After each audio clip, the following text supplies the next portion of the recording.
A baby is born so small, so premature, that the midwives don't think he'll survive the night. He's so tiny they say he could fit inside a quart mug. That baby grows up to reinvent mathematics, decode the laws that hold the universe together, and become one of the most powerful men in England, all while being kind of a nightmare to be around. His name is Isaac Newton. And this is the story of how a sickly farm boy nobody expected to survive ended up explaining why apples fall, why planets orbit, and why the universe works the way it does. Let's get into it. Newton was born on Christmas Day, 1642, in a small manor house in Woolsthorpe, England. His father, also named Isaac, had died 3 months earlier. He never got to meet his son. When Newton was 3, his mother remarried and left him behind to be raised by his grandmother. Think about that for a second. This kid loses his father before birth, and then basically loses his mother too, all before he's old enough to remember much of anything. Historians who've studied his notebooks say Newton carried a deep well of anger about this his entire life. In fact, in one journal entry as a teenager, he confessed to a list of sins, and one of them was threatening to burn down the house of his mother and stepfather with them inside it. So right away, we're not talking about a warm, cuddly genius. We're talking about a wounded kid with a chip on his shoulder the size of Lincolnshire. And that anger? It didn't go away. It just found better targets. Here's a twist most people don't know. Newton's mother pulled him out of school as a teenager because she wanted him to run the family farm. He was terrible at it. Stories say he'd be sent to market and just wander off, lost in thought, letting the sheep escape or the produce spoil while he sketched water wheels or read a book hidden in his jacket. His uncle and a schoolmaster eventually stepped in and convinced his mother that this kid was wasting his life pulling weeds. He needed to go back to school. So in 1661, at 19 years old, Newton enrolled at Trinity College, Cambridge. And this is where things get interesting, because Newton didn't arrive as some prodigy everyone was fawning over.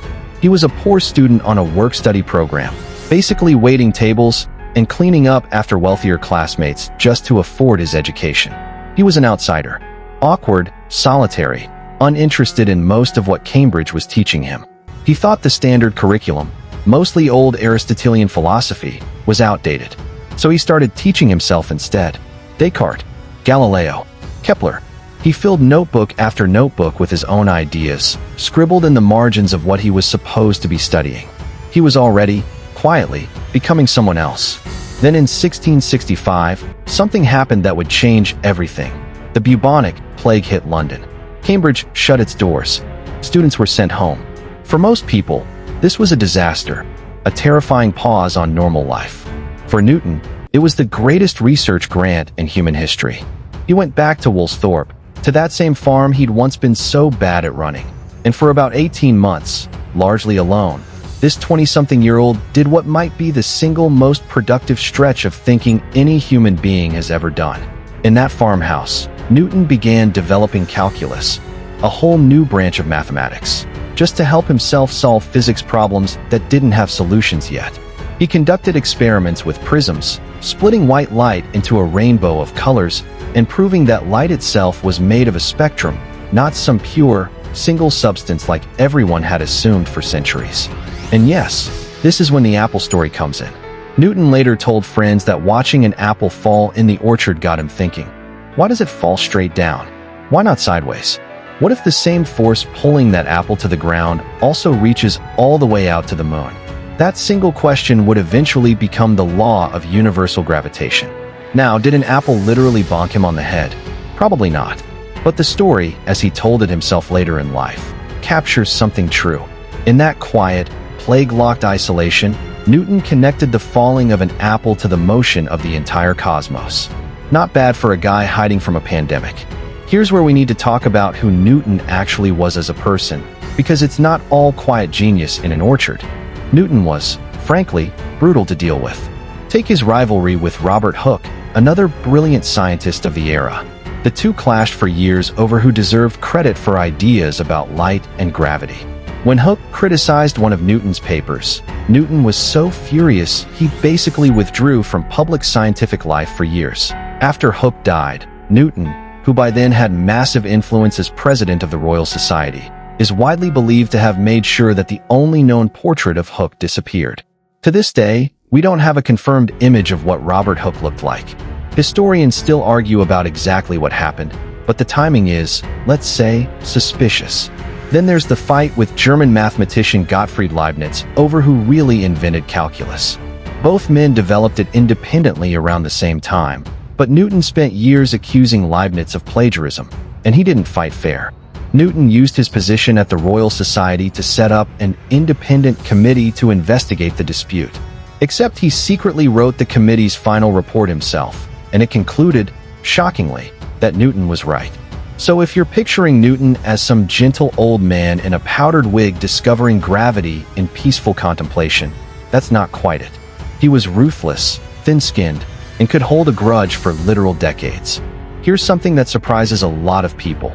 Newton didn't think of himself primarily as a scientist. He spent more time, way more time, on alchemy and theology than he did on physics. He wrote over 1 million words trying to decode secret messages he believed were hidden in the Bible. He tried to calculate the exact date of the apocalypse. He experimented for years trying to turn base metals into gold, even though it was technically illegal in England at the time, because the crown didn't want anyone messing with the value of currency. To Newton, none of this felt separate from his physics. He saw the entire universe, mathematical laws, hidden scripture, chemical transformation, as one giant puzzle left behind by God, and he believed he was one of the few people smart enough to crack the code. And in his own strange way, he actually did end up serving the crown.